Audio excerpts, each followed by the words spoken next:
Hello दोस्तों, आज हम नॉमिनेशन फॉर्म भरने वाले हैं जो ग्राम पंचायत के चुनाव होने वाले हैं 2020 के अंदर। तो उसमें बताएंगे कि सरपंच और पंच के लिए किस प्रकार से आपको 2020 का नॉमिनेशन फॉर्म अप्लाई करना है। देखिए, बहुत से जो लोग हैं नॉमिनेशन फॉर्म में कुछ गलतियां कर देते हैं, जिस वजह से जो है उनका नॉमिनेशन फॉर्म जो है रिजेक्ट कर दिया जाता है, जिससे वो जो है चुनाव नहीं लड़ पाते। तो आज मैं आपको बताने वाला हूँ एकदम सही तरीका। तो आप एकदम कंप्लीट वीडियो को देख लें, आपको सब कुछ समझ आ जाएगा, आप बिल्कुल भी एक भी गलती नहीं करोगे। तो चलिए दोस्तों, आज का आपका बिना टाइम वेस्ट किए वीडियो को स्टार्ट करते हैं। उससे पहले एक छोटी सी रिक्वेस्ट है, अगर आपने अभी तक चैनल को सब्सक्राइब नहीं कर रखा है तो आप सब्सक्राइब कर लीजिए और बेल आइकन को प्रेस कर लीजिए ताकि आपको सरपंच के रिलेटेड हर वीडियो का नोटिफिकेशन मिलता रहे। तो चलिए दोस्तों, आज की इस वीडियो को स्टार्ट कर लेते हैं। तो दोस्तों, ये जो फोरम है पंच और सरपंच दोनों का है, यानी कि जो प्रारूप होता है सरपंच और पंच दोनों का निर्वाचन इसी प्रारूप द्वारा होता है। देखिए, ये जो फोरम है वो सिर्फ उदाहरण के लिए तैयार किया गया है, यानी इसके अंदर जो है आपके पंचायत समिति, जिला, ये सब कुछ अलग आएगा, लेकिन जो है प्रारूप इसी प्रकार से आने वाला है। तो देखिए, सबसे पहले नाम निर्देशन पत्र यानी कि नॉमिनेशन फॉर्म। तो सबसे पहले आपको यहाँ पे दिखेगा पंच और सरपंच का निर्वाचन। देखिए, अगर आप पंच के लिए अप्लाई करना चाहते हो तो आप पंच पे टिक मार लीजिए, अगर आप सरपंच के लिए करना चाहते हो तो आप सरपंच पे टिक मारिए। जैसे कि सरपंच के लिए फॉर्म अप्लाई करना चाहते हो तो सरपंच पे टिक मारते हैं, ठीक है। देखिए, उसके बाद सबसे पहले आपको अपनी पंचायत समिति का नाम लिखना है, फिर जिला का नाम लिखना है। जैसे कि पंचायत समिति उदाहरण के तौर पर खाजूवाला और जिले का जो नाम है वो है बीकानेर, ठीक है। फिर जो आप कौन सी पंचायत से चुनाव लड़ रहे हो उस पंचायत का नाम लिखना है, जैसे कि दंतौर जो है उदाहरण के लिए मैं आपको बता रहा हूँ, ठीक है। देखिए, इसके बाद लिखा हुआ है मैं इसके द्वारा नोटिस देता हूं कि मैं स्वयं को। देखिए, अगर आपको वार्ड पंच का चुनाव लड़ रहे हो तो आपको वार्ड पंच लिखना है, नहीं तो आप इसे काट कर आपको ये लिखना है समस्त पंचायत सर्कल दंतौर, ठीक है। फिर मैं उपयुक्त, फिर सरपंच के ऊपर टिक लगाना है कि सदस्य के रूप में निर्वाचन के लिए एक अभ्यर्थी के रूप में प्रस्तावित करता हूँ, ठीक है। फिर उसके बाद आपका नाम लिखना है, जैसे कि मैंने उदाहरण के रूप में लिखा है मुकेश, ठीक है। जैसे आप कोई भी नाम है, जैसे आपका नाम है पवन कुमार या फिर आपको पवन लिखना है, ठीक है। पूरा नाम लिखना है, जैसे आपका नाम पूरा नाम पवन कुमार है तो आपको देख लेना है डॉक्यूमेंट के अंदर कि आपका पूरा नाम क्या है, उस प्रकार से आपको यहाँ पे पूरा नाम लिखना है। उसके बाद देखिए, जो आपकी अभ्यर्थी का लिंग लिखना है, यानी कि जो है पुरुष है तो पुरुष लिखना है, स्त्री है तो स्त्री लिखना है। उसके बाद देखिए, तीसरा पॉइंट जो मेन है, अभ्यर्थी की जाति, आप कौन सी जाति से हो। जैसे कि आपके जो है पंचायत में सीट आई है जनरल की, तो फिर देखिए इसके अंदर जो सभी आ जाते हैं, तो आपको ये लिखने की आवश्यकता नहीं है, ठीक है। अगर आपकी कोई स्पेशल जाति है जैसे कि ओबीसी, एसटी, एससी, तो फिर आपको ये लिखने की आवश्यकता होती है, ओके।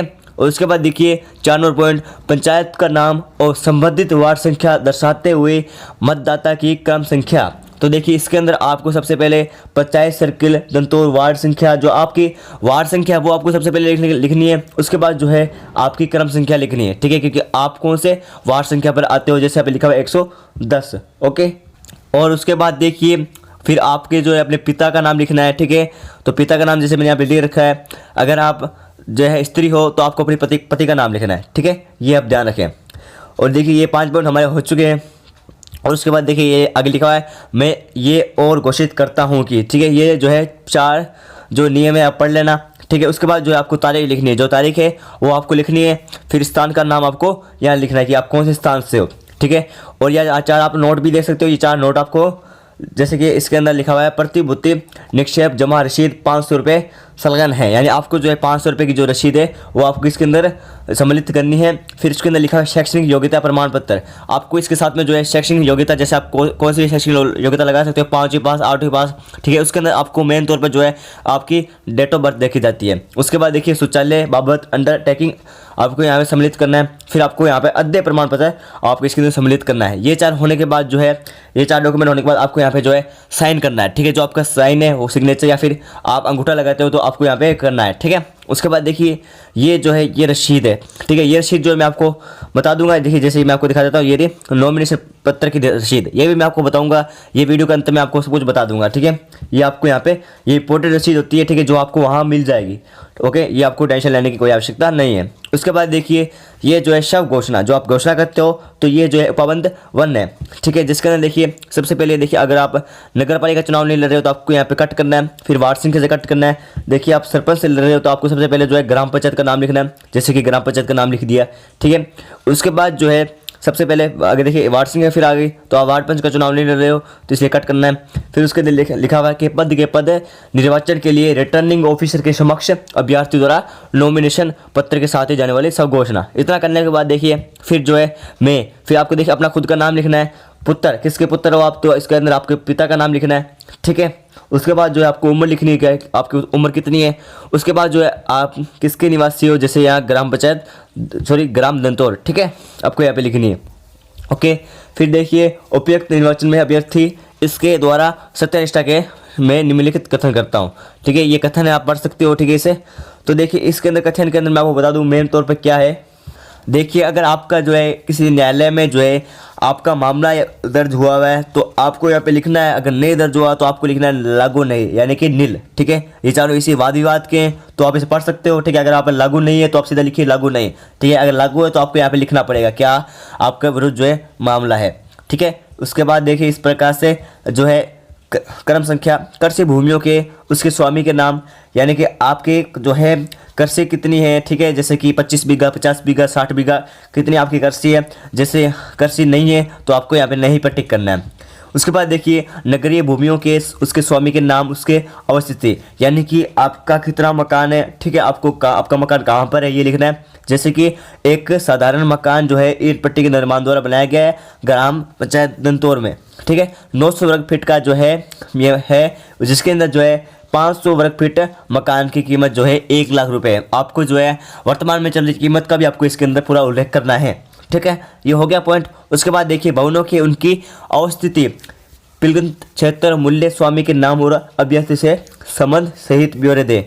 तो आपको इसके अंदर बताना है, जैसे कि इसके अंदर लिखा हुआ है एक मंजिला लगभग 500 वर्ग फीट क्षेत्र निर्मित है, मूल्य करीब जो है 40,000 रुपये है। देखिए अगला जो ब्यौरा है वो उसके पास देखिए इसके अंदर है सोने वाला, यानी आपके पास कितना सोना है, ठीक है, कितना मालधन है। जैसे कि इसके अंदर लिखा हुआ है स्वयं के पास 2 तोला सोना, मूल्य करीब जो है 60,000 रुपये, ठीक है। फिर पत्नी व बच्ची के पास जो है करीब 6 तोला सोना, ठीक है, जिसका मूल्य 1,80,000 रुपये है, ठीक है। इसके अंदर आपको मेंशन करना है कि आपके पास कितना सोना है, ठीक है, उसके बारे में आपको पूरा यहाँ मेंशन करना है। उसके बाद देखिए बैंक में अतिशेष स्वादी जमा और शेयरों के जमाकर्ता या क्रेता के ब्यौरे सहित, यानी कि आपके बैंक के कितने रुपए हैं, बैंक में कितने रुपए आपके जमा है। जैसे कि लिखा है बैंकों में मेरा नाम से जो है रकम राशि जो है वो है 1 लाख रुपए और नगद जो राशि है वो 28,000 रुपये मेरे पास है, ठीक है। इसके अंदर आपको पूरा मेंशन करना है कि आपके बैंक में कितने रुपए हैं और आपके पास जो है नगद कितने रुपए हैं। उसके बाद देखिए जो लिखा हुआ है कि आपके जो है कहीं लोन लिया हुआ है या फिर आपके पास कोई ऐसा कर्ज है तो आपको ये भी मेंशन करना होगा, जैसे कि कोई बकाया नहीं है, ठीक है। अगर आपको कोई बकाया है तो आपको यहाँ पे लिखना होगा, जितनी बकाया राशि आपको यहाँ पे लिखनी पड़ेगी। उसके बाद देखिए 5वां जो पॉइंट है वो है शैक्षणिक योग्यता, ठीक है। वैसे जो है अभी बहुत से जो है राज्यों के अंदर शैक्षणिक योग्यता को हटा दिया गया है। तो सबसे पहले देख सकते हैं यहाँ पे शैक्षणिक योग्यता अगर आपकी है तो आपको सबसे पहले स्कूल का नाम लिखना है, फिर कक्षा लिखनी है, फिर आप कौन से वर्ष में उत्तीर्ण हुए वो आपको यहाँ पे लिखना है, ठीक है। उसके बाद जो है घोषणा जो पत्र है वो देखिए मैं आपको दिखा देता हूँ। मैं फिर आपको अपना नाम लिखना है, जैसे मैं मुकेश इसके द्वारा घोषणा करता हूँ कि इस सब घोषणा की अंतर वस्तु मेरी सर्वोत्तम जानकारी के अनुसार सही है और कोई भी बात छुपाई नहीं गई है और इस घोषणा का कोई भी भाग मिथ्या नहीं है, ठीक है। और उसके पश्चात देखिए ये जो है पारूप 4 यानी कि गे, सबसे पहले आपको इसके अंदर ग्राम पंचायत सेलेक्ट करनी है जो आपकी ग्राम पंचायत है, फिर आपको यहाँ पे ग्राम पंचायत का नाम आपको लिखना है। तो दोस्तों इस वीडियो को शेयर कर दीजिए अपने दोस्तों के साथ ताकि सभी को सूचना मिल सके कि आपको इस प्रकार से जो है फॉर्म अप्लाई करना है। ये काम आप एक बार जरूर करें, ओके। तो देखिए यहाँ पे ग्राम पंचायत को आपका नाम लिखना है, जैसे ग्राम पंचायत दंतौर है, ओके। और उसके बाद देखिए सबसे पहले जो आपकी निर्वाचन क्षेत्र है संख्या वो आप लिख सकते हो, ठीक है। तो उसके बाद देखिए आगे जो है आपको सबसे पहले मैं मुकेश यानी आपको अभ्यर्थी का नाम लिखना है, फिर किसके पुत्र हो आपको पिता का नाम लिखना है, यहाँ पे आयु लिखनी है, फिर आपको ग्राम दंतौर जो आप निवासी कहाँ के हो ये आपको लिखना है, ठीक है। और उसके बाद देखिए सबसे पहले ये जो बिंदु है वो व्यक्त करते हैं कि आपके खिलाफ जो है किसी पुलिस थाने या फिर किसी राज्य के अंदर कोई मामला दर्ज या फिर कोई केस तो नहीं है, ठीक है। जैसे कि लिखा हुआ है केस प्रथम सूचना रिपोर्ट संख्या, तो देखिए इनके विरुद्ध जो है कोई भी केस नहीं है। अगर आपके विरुद्ध कोई केस है तो देखिए आपको यहाँ मेंशन करना है, ठीक है। वैसे अगर आपके 5 साल से ऊपर केस है तो आप सरपंच का चुनाव नहीं लड़ सकते, ये तो आपको पता ही होगा, ठीक है। तो देखिए पुलिस थाना पे भी कोई केस नहीं है, ठीक है, जिले के अंदर भी कोई केस नहीं है, तो यहाँ पे भी कोई केस नहीं है, तो यहाँ पे आपको लिखना है लागू नहीं, ठीक है। अगर आपके विरुद्ध कोई केस है तो आपको यहाँ पे लिखना है, ठीक है। ये दायरा आप रख लें, ये पूरा इस प्रकार से फॉर्म अप्लाई करना है। और उसके बाद देखिए जो अगला पॉइंट है उसके बारे में बात करते हैं, ठीक है। इसके अंदर आप देख सकते हो, पढ़ सकते हो, ठीक है। यहाँ पे मैं आपको इतना ज़्यादा टाइम वेस्ट नहीं करना चाहता हूँ, ठीक है। आप यहाँ पर पढ़ सकते हो कि क्या क्या इसके अंदर लिखा हुआ है, ओके, ये सभी जो है केस वाला ही जो है मैटर चल रहा है अभी। ओके, तो उसके बाद देखिए ये जो है पॉइंट देखिए 27/4/1994 को मेरे बच्चों की कुल संख्या जो है वो 2 है। तो आपको लिखनी है कि आपके जो है बच्चों की संख्या कितनी है, ठीक है, और उनकी ब्यौरा निम्न अनुसार है। जी के उनका ब्यौरा भी देना है कि कब उनकी जन्म तिथि क्या है। तो जन्म तिथि देखिए 15/5/1992, ठीक है। फिर आपको उदाहरण लिखना है, ठीक है, उनका नाम आपको यहाँ पे लिखना है, ठीक है। इस प्रकार से जितने भी हैं आपको यहाँ मेंशन करके रखना है। ओके, तो ये करने के बाद देखिए ये जो पॉइंट है ये पॉइंट इंपॉर्टेंट है, आपको ध्यान रखना है एकदम अच्छा आसानी से जो है अच्छी तरीके से आपको ये बनना है। ओके, और उसके बाद देखिए 27/4/1994 से 27/11/1995 की काल विधि में जन्मे बच्चों की कुल संख्या जो है वो 1 है। तो आपको सब कुछ यहाँ जो है देना है डिटेल, ठीक है, अपने बच्चों की रिगार्डिंग जो भी आपकी डिटेल्स है वो आपको यहाँ पे फिल कर लेनी है, ठीक है। और एक रिक्वेस्ट करना चाहता हूँ, अगर आपने अभी तक वीडियो को लाइक नहीं किया है तो प्लीज़ आप इस वीडियो को लाइक कर दीजिए, ठीक है। लाइक करना बहुत ज़रूरी है क्योंकि पूरे यूट्यूब पे जो है मैं आपको एकदम सही सूचना दे रहा हूँ। सबसे पहले बता रहा हूँ कि आपको ग्राम पंचायत का जो है नॉमिनेशन फॉर्म किस प्रकार से अप्लाई करना है। तो इस बात पर चैनल को सब्सक्राइब भी बनता है ताकि आपको जो है लेटेस्ट अपडेट मिलती रहे। तो उसके बाद देखिए आगे लिखा हुआ है बैंक में जमा रकम जो है आपको लिखनी है। उसके बाद जो है आपके पास नगद राशि कितनी है वो आपको यहाँ पे मेंशन करनी है, और डाकघर में जो है जमा राशि कितनी है वो 2800 रुपये है। ये आपको तीनों मेंशन करनी है, ठीक है, चल अस्तिया के अंदर। और उसके बाद देखिए ये जो अगली डिटेल है वो है कि आपके पास कृषि भूमि कितनी है, गैर कृषि भूमि कितनी है, ये भी आप देख लीजिए।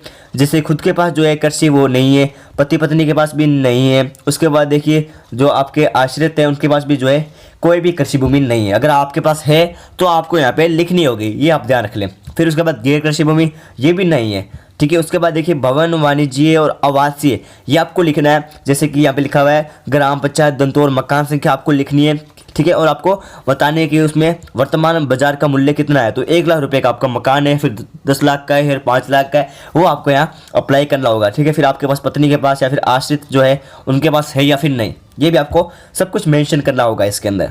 उसके बाद देखिए मकान और अपार्टमेंट इत्यादि इसके अंदर सभी जगह जो है आपको मेंशन करना होगा अपनी स्थिति अनुसार, ठीक है, आपके है या फिर नहीं है।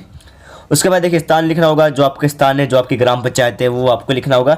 जैसे यहाँ पे लिखा हुआ है दंतोर, फिर आपको यहाँ पे अपने हस्ताक्षर करने होंगे, जो आपके सिग्नेचर है या फिर आप अंगूठा लगाते हो वो आपको यहाँ पे करना होगा। उसके बाद देखिए पारोप 10, इसके अंदर देखिए सबसे पहले जो है ये क्या है, गणन अभिकर्ता की नियुक्ति है, ठीक है। यानी कि जो है इसके अंदर आप एक अपने जो है अभिकर्ता को नियुक्त करते हो, उसके बारे में ये डिटेल्स है, ठीक है। तो सबसे पहले आपको जो है ये छोड़ते जाना, फिर आपको अपना नाम लिखना है, ठीक है। सबसे पहले जैसे यहाँ नाम लिखा हुआ है, फिर यहाँ जो है अभ्यर्थी या फिर अभिकर्ता का जो नाम है वो आपको यहाँ पे लिखना है। जैसे कि मैंने यहाँ लिख रखा है विष्णु पुत्र राकेश, ओके। इतना लिखने के बाद आपको लिखना है कि कौन किस ग्राम पंचायत का निवासी है। तो देखिए दंतोर ग्राम पंचायत का निवासी है, ठीक है। उस प्रकार से आपको ये लिखना है। फिर स्थान आपको लिख देना है, फिर आपको तारीख लिख देनी है जिस दिन आप ये तारीख कर रहे हो, ठीक है। और उसके बाद देखिए सबसे पहले यहाँ पे जो है अभ्यर्थी के जो है आपको सिग्नेचर करने होंगे, ये अनिवार्य है, ठीक है। इस प्रकार से जो है आप अभ्यर्थी या फिर अभिकर्ता को आप निर्वाचित कर सकते हो, ठीक है। इस प्रकार से करने के बाद देखिए अब बात करते हैं जो आपके स्वच्छता का मैटर आ जाता है कि आपके घर में शौचालय या फिर नहीं है, ठीक है। उसका जो मैटर है मैं आपको दिखा देता हूँ।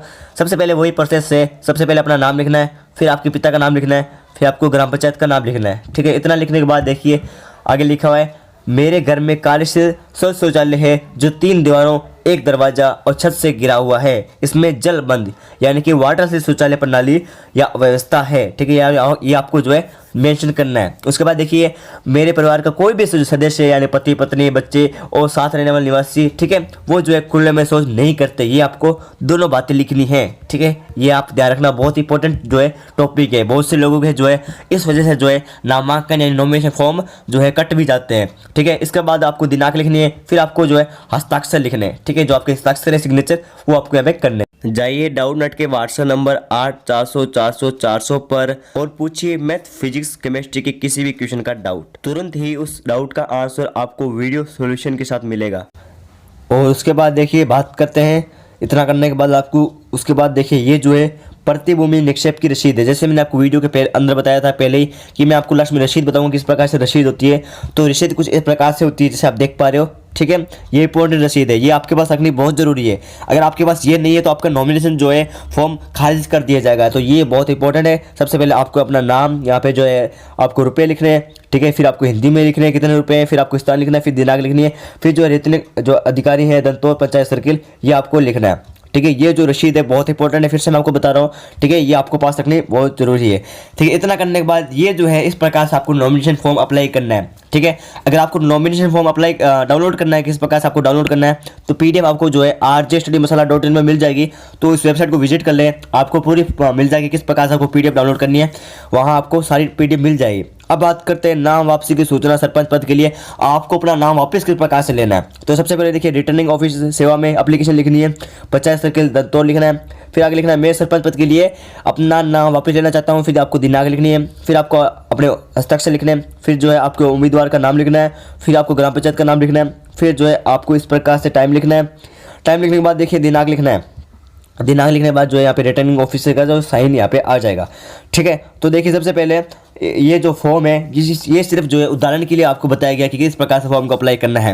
देखिए आपको कुछ जानकारी आपके पास भी होनी चाहिए। अगर आपके पास जानकारी नहीं है तो इसके अंदर जो है त्रुटि भी रह सकती है, जो मैंने आपको बताया इसके अंदर कुछ गलतियाँ भी हो सकती है। ठीक है, इसलिए मुझे माफ़ करना। ठीक है, अगर कोई गलती होती है, ठीक है, मैंने फॉर्म तो एकदम सही बताया लेकिन कुछ गलतियाँ हो जाती है। इस प्रकार से जो है आप वकील यानी कि जो आपके एडवोकेट है जो जिसे आप जानते हो, तो आप उसे पूछ सकते हैं क्योंकि उनके पास जो है बहुत नॉलेज होता है। तो आप वकील के पास जा सकते हैं, वहाँ अपना संपर्क कर सकते हैं। ठीक है, इस प्रकार से उनसे भी पूछ सकते हैं। ये तो मैंने सिर्फ आपको उदाहरण के लिए बताया कि किस प्रकार से आपको नॉमिनेशन फॉर्म अप्लाई करना है, एक तरीका बताया। ठीक है, तो दोस्तों मैंने आपको ये तरीका बताया, तो आपका भी फर्ज बनता है कि आप हमारे चैनल को सब्सक्राइब करें। सब्सक्राइब करना बहुत ईजी है। ठीक है, नीचे देखिए इस प्रकार से लिखा होगा सब्सक्राइब लाल आइकन में, आपको वहाँ क्लिक करना है और साथ में बेल आइकन आ जाएगी, आपको उस वहाँ पर क्लिक करना है। वहाँ क्लिक करोगे दोनों काले हो जाएंगे, तो इससे क्या आपको रेगुलर अपडेट मिलती रहेगी। तो आप वीडियो को आप लाइक भी कर दीजिए, वो से जो है लाइक नहीं करते तो लाइक करो, शेयर करो। ठीक है, तो बस इस वीडियो में इतनी अपडेट थी। आप कौन से ग्राम पंचायत से हो मुझे कमेंट करके जरूर बताना। तो फिर मिलेंगे नेक्स्ट वीडियो में, जब तक के लिए जय हिंद जय भारत।